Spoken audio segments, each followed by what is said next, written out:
Brian seems to have a lot of connections. I bet you didn't think you'd be in Dillon, South Carolina today at midday. My pleasure to introduce Congressional 7th District Representative Russell Fry. Russell is a native of Surfside Beach. He's one of the rare folks that didn't move down north. Yes, sir. He received his undergraduate degree at the University of South Carolina, his law degree at Charleston Law School, and he initially started practicing in the Grand Strand area, and then he decided to get into politics. And lo and behold, he got elected as a House member in South Carolina, District 106, in 2015, which is not too far back. And they must have saw something in him because he ended up as the chief majority whip. Now, I don't know whether you know much about whips in the House. They don't take no for an answer, am I correct? Looked a little bit ahead, and in 2022, November 2022, he was elected to the U.S. House of Representatives to represent us in the 7th District. He currently sits on the Energy and Commerce Committee and also the Judiciary Committee. And he and his wife are the proud parents of a son, and they reside in Burroughs. So with no further ado, Russell, tell us how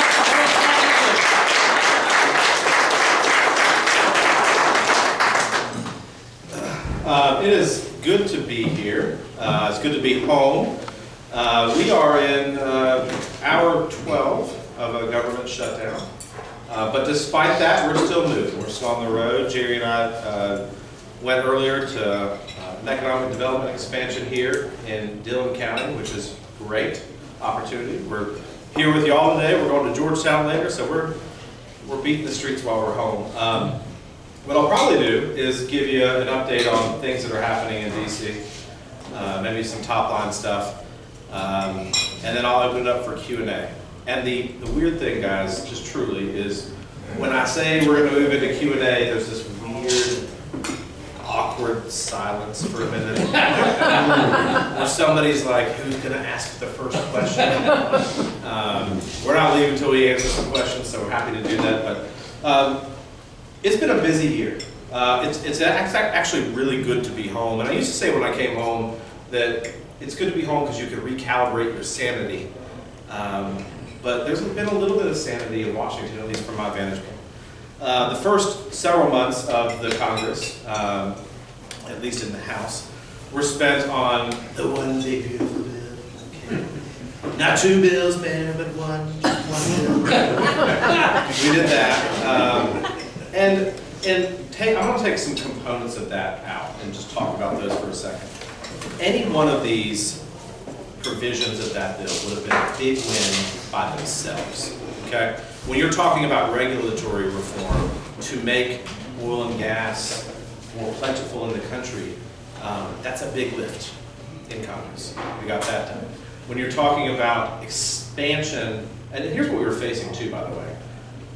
At the end of this year, your taxes were going to go up. For pretty much everybody in this room, your taxes were going to go up if we did not act. It would be the biggest tax increase that you would have ever seen in the country.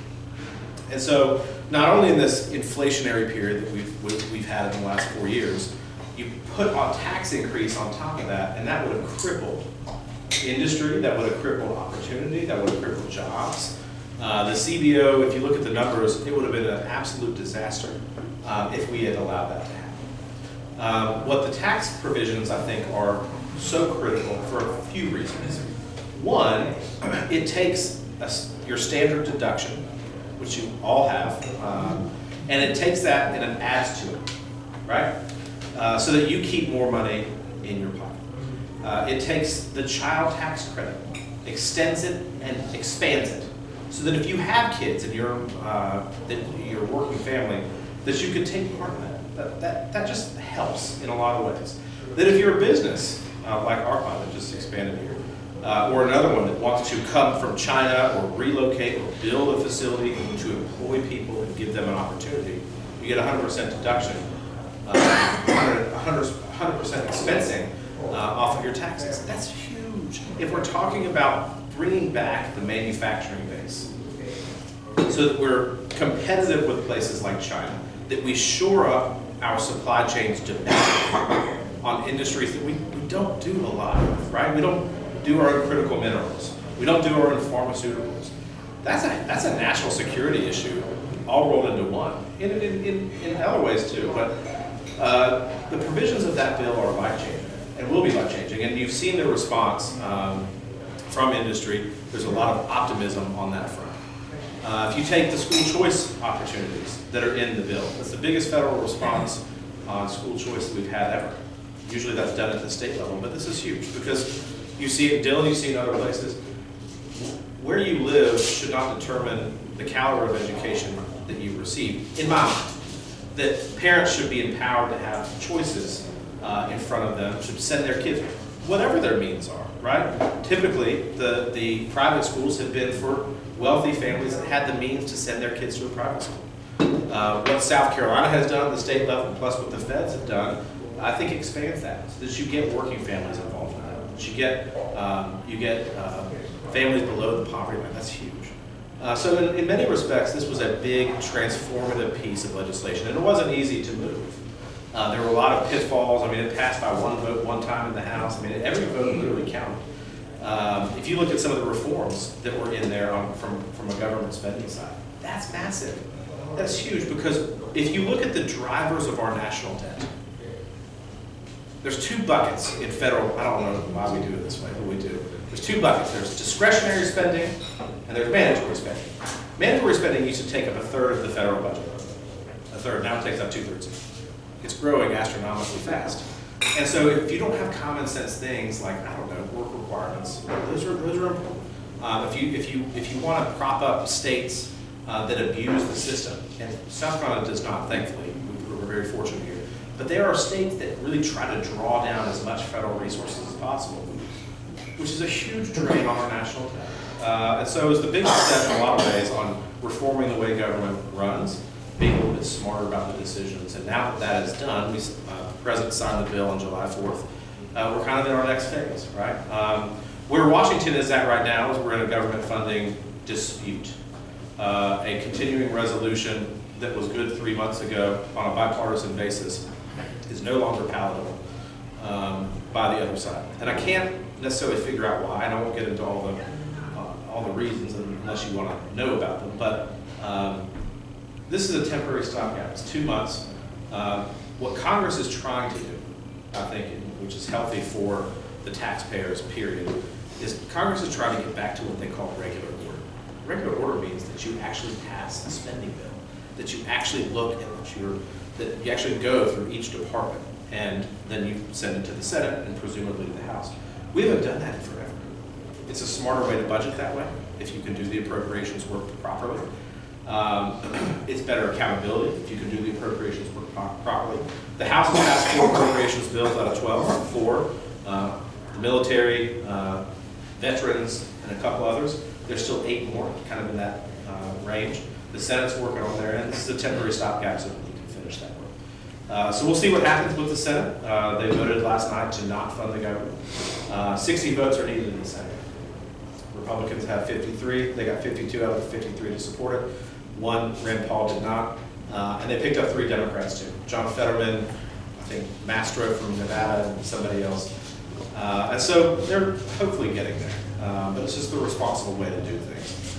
For me personally, I serve on both the Energy and Commerce Committee. When you think about energy and commerce, what does that committee handle? Well, if you think about the GDP of this country, 70% of the GDP in this country is the jurisdiction of this committee. It's huge. It's a great committee to be on. It touches everything from healthcare to energy policy to regulatory reform to manufacturing to trade. I mean, it's massive. So I'm really excited to be there. I'm the only member of the South Carolina delegation on that committee, so it's a good place to be. And I'm also on the Judiciary Committee.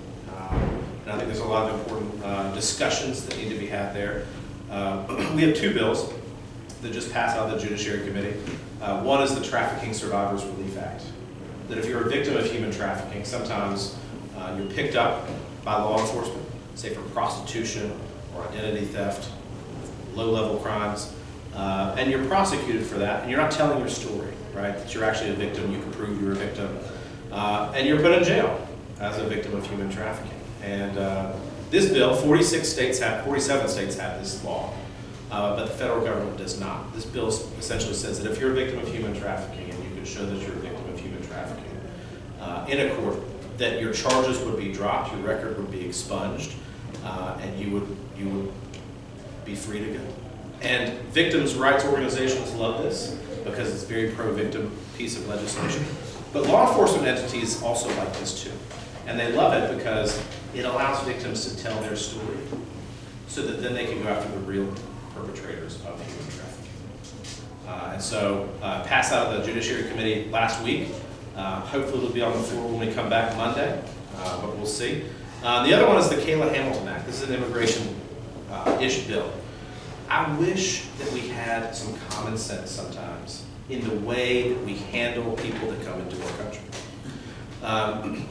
Everyone thinks that if you are an unaccompanied child, that your intentions are pure and that you're just a child, and that, but that's often not the case. With unaccompanied alien children in the last administration, one, we had tons of them. You could not process them quick enough.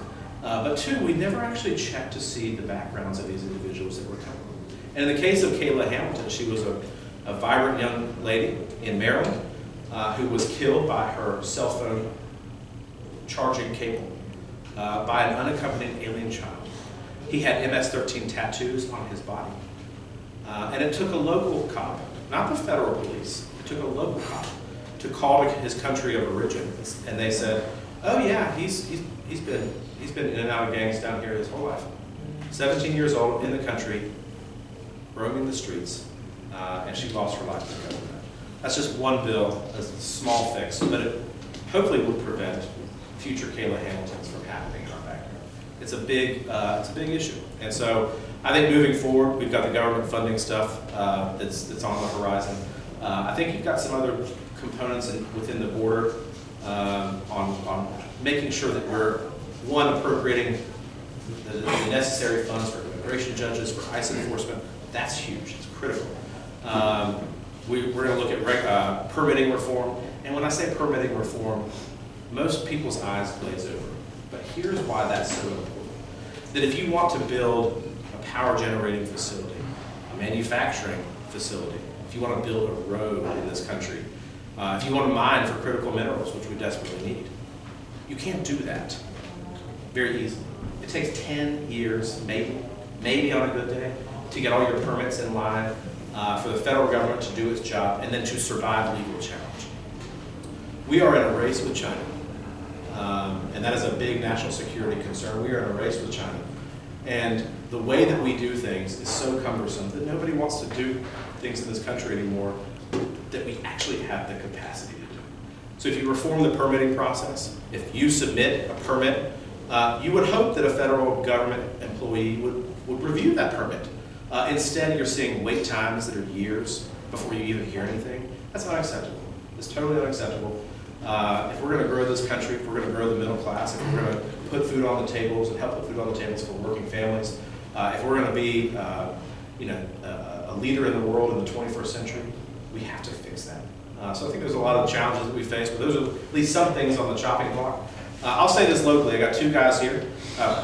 Percy Payne. Percy is a new addition to our office. He is our PD field representative. We got Jerry Shea, who you all have seen before, our Grand Strand field rep. These guys do incredible work. All the sexy stuff is about the votes that we do in Washington. All the news, clippings, and all the stuff that we do. But they do real work back here in the district for people that live here. Simple things like a passport fix, maybe challenges with your veteran care, not getting the benefits that you earn, we do those. Challenges with the IRS, I don't know, picking up the phone and getting anyone in your federal government to answer. We help navigate that for you. We don't always have we can't always say yes, but we're going to shake a stick at it. I'm proud to announce too that we, as of I think about a month ago, we had returned $15 million back to the taxpayers of this district, who IRS issues or whatever the case is. $15 million is massive, and really proud of what they do. They do excellent work. And with that, we're going to get to that awkward moment where I'm going to ask you for questions. And you're going to sit there for a minute, And then somebody's going to ask, and then you'll all ask. So what's on your mind?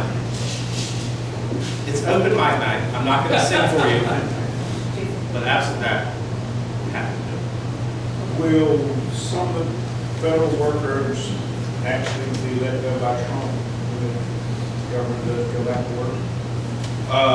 Possibly. The president has tremendous flexibility in a shutdown. I think that there are I don't want to make this, I'm trying to do this in a partisan way. I'm going to try to give the scene for our Democrat colleagues. They're in a conundrum, right? The Democrat base wants them to resist everything the president does. That's fine. I mean, if Biden was in there, our base would probably be doing the same thing. It did. Their base wants them to resist everything the president does. But in a shutdown, the president has very wide latitude. And they don't want him to have that flexibility either.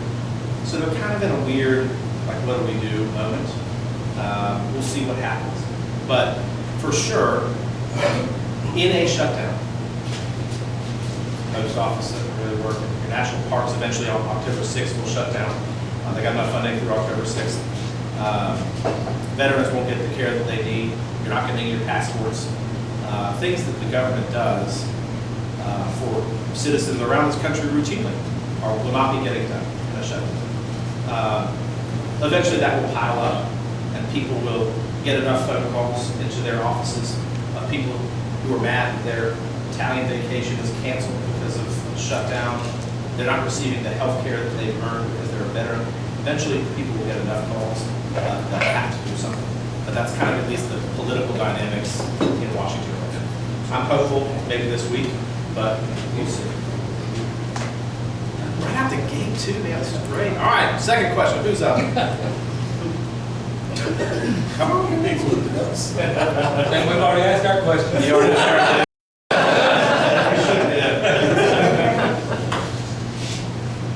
You guys got a rule how long the shutdown's gonna last?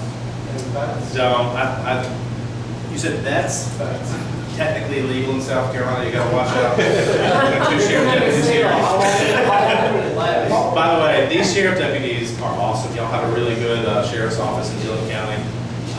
They've been with me all day, and I'm not getting a speeding ticket in Dillon, so that's it might be the only time. What else? How long do you think it's gonna last, honestly? If I had to guess, a week. That's just my guess, my gut feeling. We return Monday, the House returns. We've already done our stuff, so we passed our continuing resolution, mostly on partisan basis, but we had a couple Democrats that joined us. So I think you'll see that this is not the hill to die on if you're the opposition party. It's a 2-month stopgap funding bill. It's not the hill to die on. Do you think anything will be done about the assault on crime issues that we've been hearing about the last week of the hearing? Great question. So we just had a field hearing in Charlotte Monday. Judiciary Committee was down in Charlotte. Members of the House were there. When you have a hearing, you have witnesses. They could be experts in the field, they could be victims. In this case, we have both. We have people who were former prosecutors, bail bonds, experts in what that does. You have a statistician guy that was there to talk about data and crime trends. You had 3 families that lost loved ones to somebody who should have never been out. I think the unfortunate reality in our communities, in our states, in our country, is that oftentimes the criminal has more rights than the victim. And it's led to very deadly and disastrous results. One of the gentlemen that was there, last name was Federico, he lives in Waxhaw, North Carolina. His daughter was visiting some friends at the University of South Carolina in Columbia. I don't know if you've seen him on the news. Very compelling story. They were sleeping one night, and a guy breaks into the house, robs them, shoots her in the chest with a shotgun, leaves, and for $269 that she had, goes on a shopping spree. So it's a very sad story, but the troubling part is that he should have never been out. That if he had 39 prior charges since 2013, 25 of which were felonies, that if he was on probation for one, if he was still in jail for the burglary third that he committed in 2022, he would have never met Logan Federico. If he was still in jail for the identity theft that he did in 2024, he would have never met Logan Federico. But he was let out. And there's a whole systemic failure there on all the reasons why. But the sad result is that stories like Logan Federico are all too common in cities and towns and states across the country. We've done field hearings in New York, and Chicago, and Philadelphia, now most recently Charlotte. The officers in Charlotte don't feel like they're getting the support that they need from both their superiors with the Charlotte PD, but also the city council. That if they arrest somebody, they're let out the next day. They arrest them again, they're let out the next day. Their manual is full of, let's say, feel-good policy proposals that are supposed to help re-engineer law enforcement, but don't actually do anything and endanger the lives of officers. We all know the story, unfortunately, in Charlotte of the officers that died about a year ago. And the guy, in that case, too, he should have never been. So, from a federal perspective, a lot of this is driven at the state level.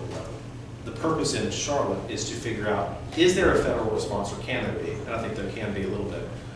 But really, let's highlight this and Charlotte, like, free yourself of these policies that don't actually work, that endanger the lives of your citizens and the people that travel there. Talked to residents in Charlotte, just kind of man on the street as I was walking around. They don't feel safe in downtown Charlotte. They said they used to. I have a friend of mine that lives in downtown Charlotte, and when he bought his house, it was a decent area in the downtown bubble. Now, it's not. And so in about 10 years, he's seen a pretty dramatic change. I think cops need to be cops. They need to do what they need to do. They need to get bad guys off the streets. Hopefully that hearing is a wake-up call. That we have to treat this stuff seriously. I'm a huge fan of diversion programs. I think they work. Drug courts and things like that actually work. But you also have to have some punishment for people who commit these crimes, because otherwise they're back out on the street reoffending. Cashless bail is a terrible policy. 70% of people who get out on cashless bail reoffend. You can't have that. You got to have some sanity in that business. It was a good hearing. It was good. It was unfortunate that we had to be there. It was terrible to hear the stories, but I'm glad that we were there. We got a lot of thanks from the business community there, from the residents that were there, just by being there, which I think is powerful. What else? We got 2-3 questions down. Why would someone who is a victim of human trafficking go to jail? So why would they go to jail? Yeah, I mean, they're a victim. If you talk to victims, and I've done that a lot, two things are at play. One, they're picked up for low-level offenses like prostitution, right? On the surface, they look like a prostitute, right? They're engaging in the solicitation of sexual acts for money. They are tasked by their trafficker with identity theft or other low-level crimes. So they're picked up. And victims, it's interesting, and I don't understand this either, but it's true. Victims sometimes don't see themselves as victims, right? It's not the stereotypical scenario where you're locked into a closet and there are people parading through this house that are engaged in this practice. Sometimes, I had a victim tell me this one time, and it always stuck with me. They said heroin stays heroin in the locker room and doesn't change. Cocaine stays cocaine in a locker room, in an evidence room, but doesn't change. But the human mind can be twisted in such a way that people don't view themselves as part of a criminal enterprise. And this particular victim that I'm talking about, she had a very broken childhood, very broken home, was abused as well. And she met a guy who was very nice to her. And over the course of a year or so, little things led to other little things, and pretty soon she's in this world. She never viewed herself as being part of that world. She was just so happy that somebody was paying her attention, and was nice to her. And so this is a huge win if we can get this to the president's desk. It's a huge win for the victims, for the stories that they have, and for law enforcement. I mean, we've got endorsements from all major law enforcement groups around the country because they love it, because when they come forward and tell their story, they're able to, at that point, identify the real culprits and go after them. And so it's a good feel. It's a feel-good bill when you can unite a conservative like me and a liberal like Ted Lieu from California. We don't see eye to eye on anything. It's a good product. Pass out of the Judiciary Committee on a voice vote. And for those who don't know what that means, that's a big deal in the Judiciary Committee because everything is a partisan fight. So that was a good piece of legislation that we were able to do. A great question. Yes, ma'am. Okay. Following up on hers, you let this victim go, did she get she get any kind of protection, or they just put back out on the street? No. They, to go back? There's a whole, so I'll speak for South Carolina, because I did Okay. the same bill in South Carolina. There's a whole apparatus in the Attorney General's office that was created to help victims of human trafficking. Okay. That's sex trafficking, labor trafficking, everything. So that when they come forward, they've got kind of an easy landing. Because that's not easy, right? You can't just assimilate back immediately. Right. But there are resources available, and hopefully more down in the future, but resources available for people who are victims of human trafficking. Great question. This is fun, guys. Mary, you're quiet. It's very unusual. I know. Let's not be re-election year.